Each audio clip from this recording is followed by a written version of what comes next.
So recently on the Dragon Ball official news site, they posted an interview with Dragon Ball manga author Toyotaro that delves into sort of his mindset behind the Moro arc of the Dragon Ball Super manga. And I wanted to go in and talk to you guys about what he said and kind of have a discussion here about sort of his creative process behind the scenes and also Toriyama's role in the Moro arc because it may surprise you. First of all, I want to thank Cypher for doing the translations for this.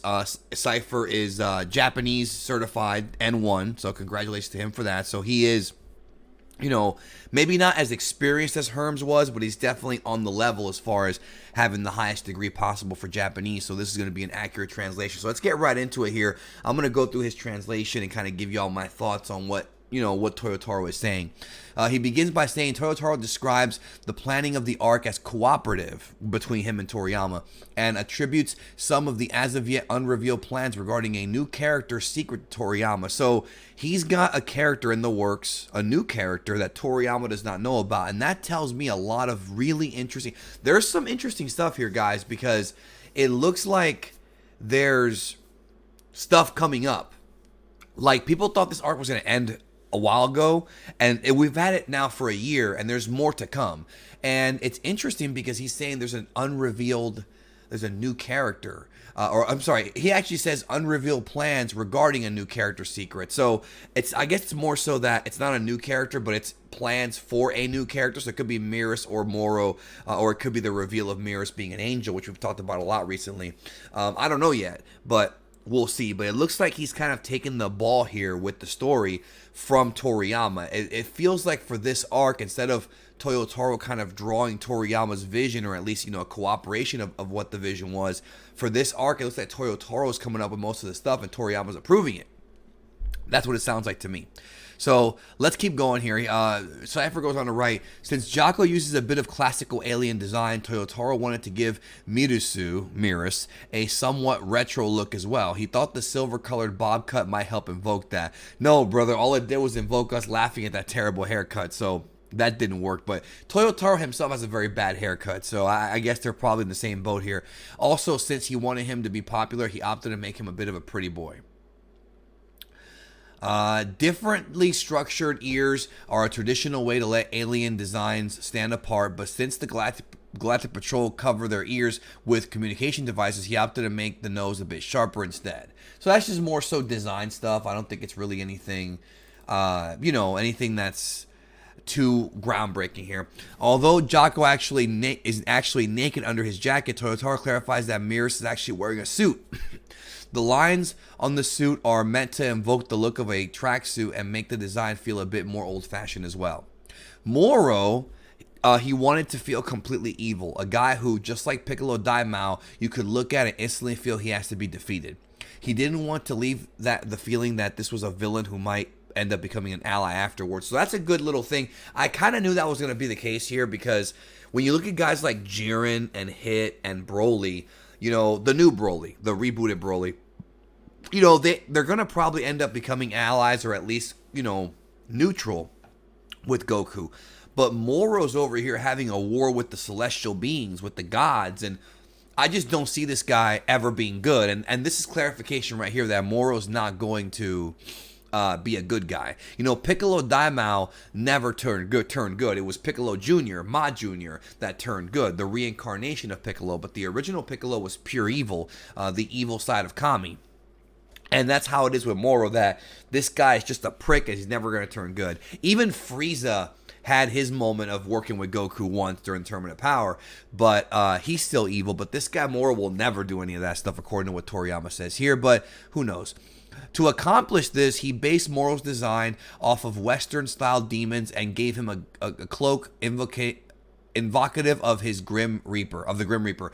Yeah, for those who don't know, Moro's design of a goat is actually based on Baphomet, which is a very big occult figure and a representative of Lucifer in a lot of people's beliefs. You can look into that separately. I could do a whole video on that, and maybe I will someday. I probably will when the arc is over.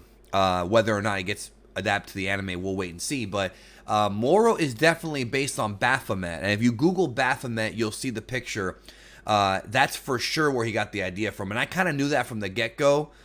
Goats have a really weird sort of occult religious kind of thing going, like symbolism and whatnot. So that's where Toyotaro got the idea from.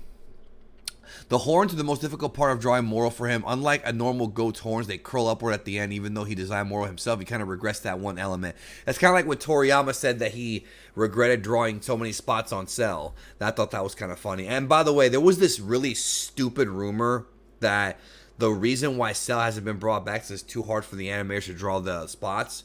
That's one of the dumbest things I've ever heard in my life. Please don't believe that. That's like complete BS. All Toriyama said was that it was a pain, but he never said it had anything to do with like them being unable to do it. He did it. It was just annoying to have to fill in those little, those little spots every time you did a manga. It's just, it takes time. You know what I'm saying? He was having trouble getting Moro's horns exactly right without reference, so he went in search of physical goat figures to work off of it, but he couldn't find one that met his needs. Eventually, he wound up adding to a goat figure's horns with putty to create his own reference model. Well, that's kind of cool. That's actually cool art stuff if you're an artist out there.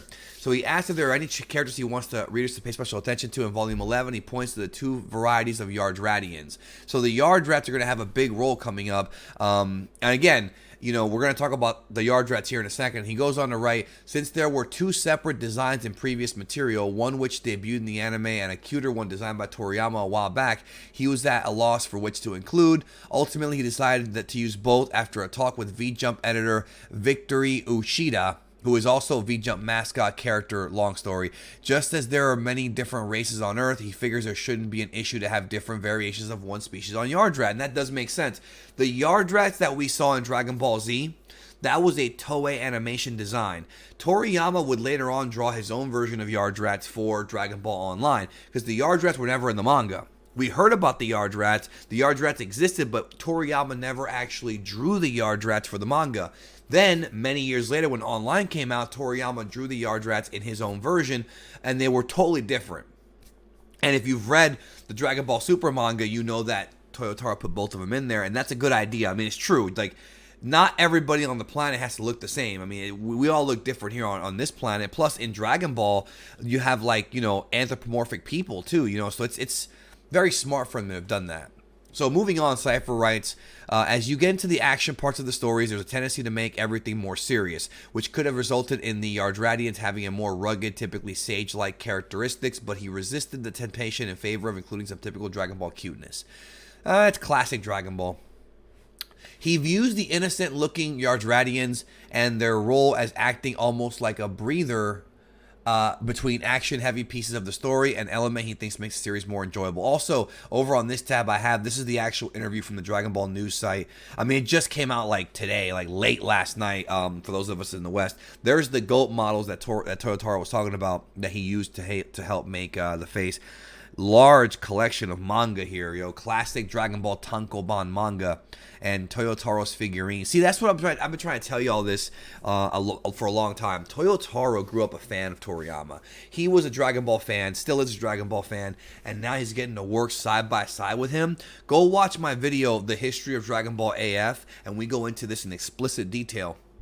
Because I always love this story.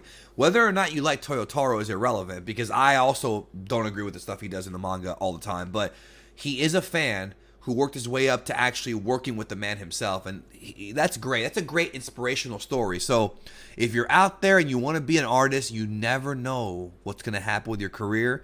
Don't give up, because maybe one day you can be working with one of your inspirations. Like, I mean that sincerely, dude. You never know. Life is crazy. Let's see here. We're right here. I have to run. That takes to the halfway point. The rest is about Toyotaro's personal history with the series, more later. Okay, here we go. Next part of the series focuses on Toyotaro's workspace. His shelves are crammed full of Dragon Ball manga and related materials. We saw that picture right over here, which is good. I'm glad he has that.